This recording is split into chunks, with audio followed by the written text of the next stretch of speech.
মন দিয়ে শুনবেন ভক্তগণ। কর্মফল যদি মনে করি যে আমি হরিনাম করলে কর্মফল তাহলে আমার থাকবে না, ভোগ করতে হবে না, না করতে হবে। কর্মফল সবার ভোগ করতে হয়। মার্কেন্ডেয় ঋষির কথা বলি আপনাদের। মার্কেন্ডেয় ঋষি, ঋষি কিন্তু দেব ঋষি তিনি। মার্কেন্ডেয় ঋষি একদিন এইভাবে বসে বসে ধ্যান করছেন। অমনি সময় রাজার একদল সৈনিক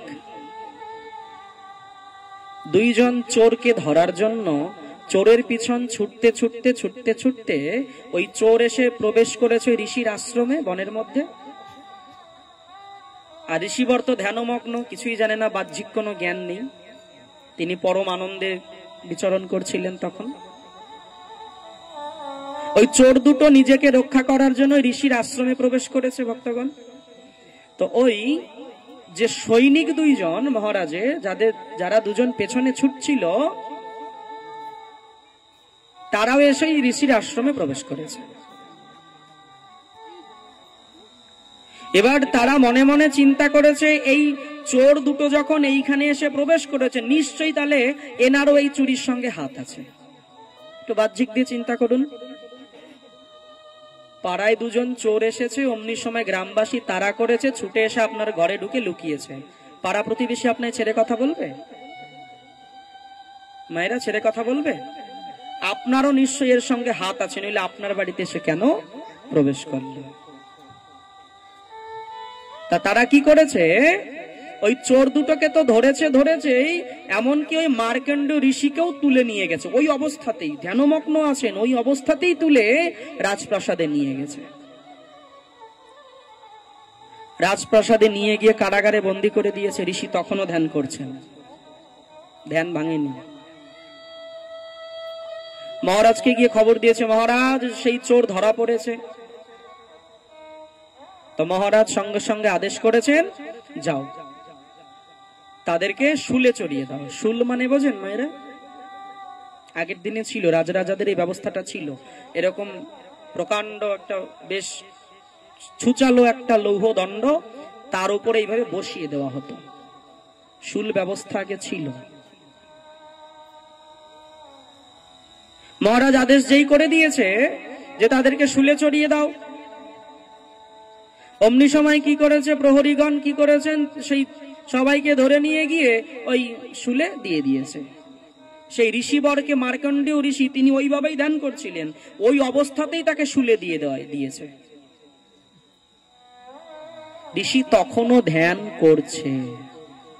পশ্চাৎ দ্বার দ্বারা শুল ঢুকে মস্তক ছেদন করে বেরিয়ে গেছে। আর যারা ছিল তারা তো কিছুক্ষণ পরেই মারা গেছে, দেহ রেখে দিয়েছে। কিন্তু ঋষিবর তখনও ধ্যানমগ্ন। সকাল হয়েছে,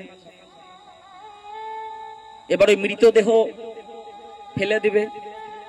যখন ওই মৃতদেহ ফেলতে গেছে, প্রহরীগণ গিয়ে দেখছেন সেই আর তো বাকি সব মারা গেছে, কিন্তু ওই ব্যক্তি এখনো মরেনি। ওইভাবেই ধ্যান করছেন, ভগবানের নাম জপ করছেন।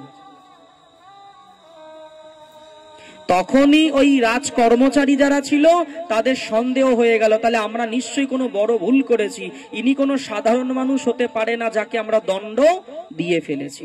সঙ্গে সঙ্গে ছুটতে ছুটতে, মহারাজ বড় ভুল হয়েছে আমাদের দ্বারা। কি ভুল হয়েছে? বলে, আমরা মনে হয় কোনো ব্রহ্ম ঋষিকে আমরা শুলে চড়িয়ে দিয়েছি। সর্বনাশ করেছ, রাজ্য শেষ হয়ে যাবে। ব্রহ্ম ঋষিকে শুলে চড়িয়ে দিয়েছ, ব্রহ্ম হত্যার পাপ লেগে যাবে। মহারাজ নিজে সিংহাসন পরিত্যাগ করে ছুটতে ছুটতে সেই শুল স্থানে এসে দাঁড়িয়ে দেখে মার্কেন্ডেয় ঋষি, তাকে শুলে চাপিয়ে দেওয়া হয়েছে। মহারাজ বড় ভুল হয়ে গেছে, ক্ষমা করে দিন মহারাজ। তখন মার্কেন্ডেয় ঋষি নেত্র উন্মিলন করে তাকিয়ে রাজাকে বলছেন, মহারাজ আপনার কোনো দোষ নেই, আপনি দণ্ডবিধান করেছেন। বলে, তবু আমার যাচাই করে নেওয়া উচিত ছিল যে আসল দোষী আর কে আসল দোষী নয়। আমি যাচাই না করেই আমি দণ্ড সাজা ঘোষণা করে দিয়েছি। বর্তমানে তাই হচ্ছে ভক্তরা, বিচার না করেই সাজা দিয়ে দেওয়া হয়। ভাগবতেই বলা আছে কলিযুগে এটা হবে, ন্যায় কেউ পাবে না, যার অর্থ আছে সে জয়ী হবে, আর যার অর্থ নেই সে সত্য হলেও সে পরাজিত হবে। শ্রীমদ্ ভাগবত মহাপুরাণেই কলিযুগ ধর্মতেই বলা আছে। প্রেম সে বলো।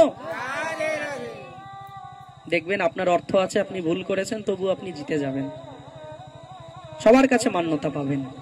যার অর্থ নেই সে সত্য হলেও সে চিরমিথ্যা। এটা কলিযুগে হবে, এটা বলেছেন সুখদেব গোস্বামী। এর থেকে বাঁচার উপায়ও বলেছেন, বলছে এর থেকে বাঁচতে হলে কেবলমাত্র কলিযুগ ধর্ম, হরের নাম হরের নাম হরের নামই কেবলম। এর থেকে বাঁচতে হলে কেবলমাত্র কলিযুগে হরিনাম, আর অন্য কোনো বিধান নেই। সদ্গুরুচরণ আশ্রয় করে গুরুদেবের কাছ থেকে নাম ভগবান নিয়ে সে নামের সেবা করা।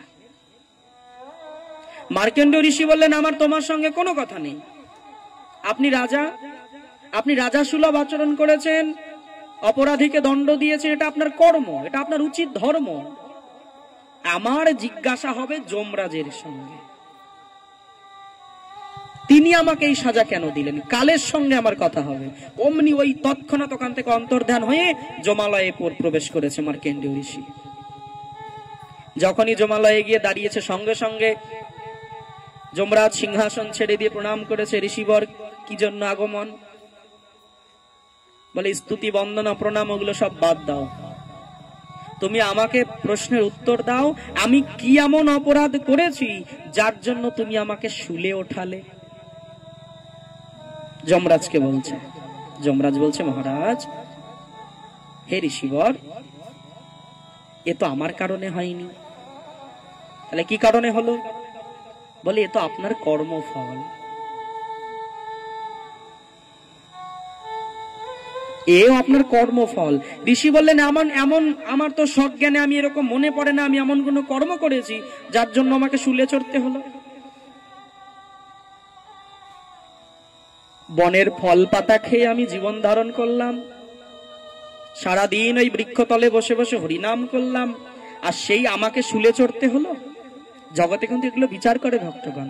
দেখবেন যারা একটু ভক্ত হয়, যারা ভগবানের নাম গুণগান করে, ভগবানের ভোগ লাগিয়ে প্রসাদ পায়, তাদের জীবনে যদি কোনো কলহ এসে যায়, দুঃখ ব্যাধি অসুখ চলে আসে, তাহলে দেখবেন সমাজে অনেক শুভাকাঙ্ক্ষী থাকে যারা আলোচনার ডালি নিয়ে বসে পড়ে না? বলে কি হলো, এত হরিনাম জপ করে কি হলো?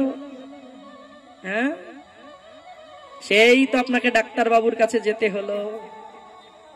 একটা বাহ্যিক কথা বলি ভক্তগণ, দেখবেন এটা শুধু মুখের কথা নয়, এটা প্রমাণিত কথা। যদি আপনাদের মনে আপনারা সমীক্ষা করে দেখবেন, আপনারা হসপিটালে যাবেন, দেখবেন তো কয়জন আমিষভোজী ব্যক্তি থাকে আর কয়জন নিরামিষভোজী ব্যক্তি থাকে? বলুন না, আপনারাই বলুন, কজন থাকে? 100 জন শতকরা যদি ধরি, 100 জনের মধ্যে কজন থাকে নিরামিষভোজী আর কজন থাকে আমিষভোজী? বলুন। খুব বিরল থাকে, কদাচিৎ থাকে, না থাকা নয়, থাকে, খুব বিরল। খুব বিরল না ভক্তগণ? আচ্ছা, প্রশ্ন হয় না কেন? তারা তো ঘাস পাতা খায়, আমরা এত প্রোটিন খাবার খাই, তাহলে আমরা কেন ডাক্তারের কাছে লাইন দিয়ে গিয়ে গিয়ে সাধুগুলা কেন আসে না? হ্যাঁ, প্রশ্ন আনতে হবে। বলে খাদ্যই বিচার করে দেবে তোমার মানসিকতা কেমন হবে, খাদ্যই বিচার করে দেবে তোমার জীবন গতিপথ কেমন হবে, খাদ্যই বিচার করে দেবে তোমার চলা বলা কওয়া কেমন হবে, খাদ্যই বলে দেবে তোমার জীবন চরিত্র কেমন হবে, খাদ্যই বলে দেবে তোমার স্বাস্থ্য কেমন হবে।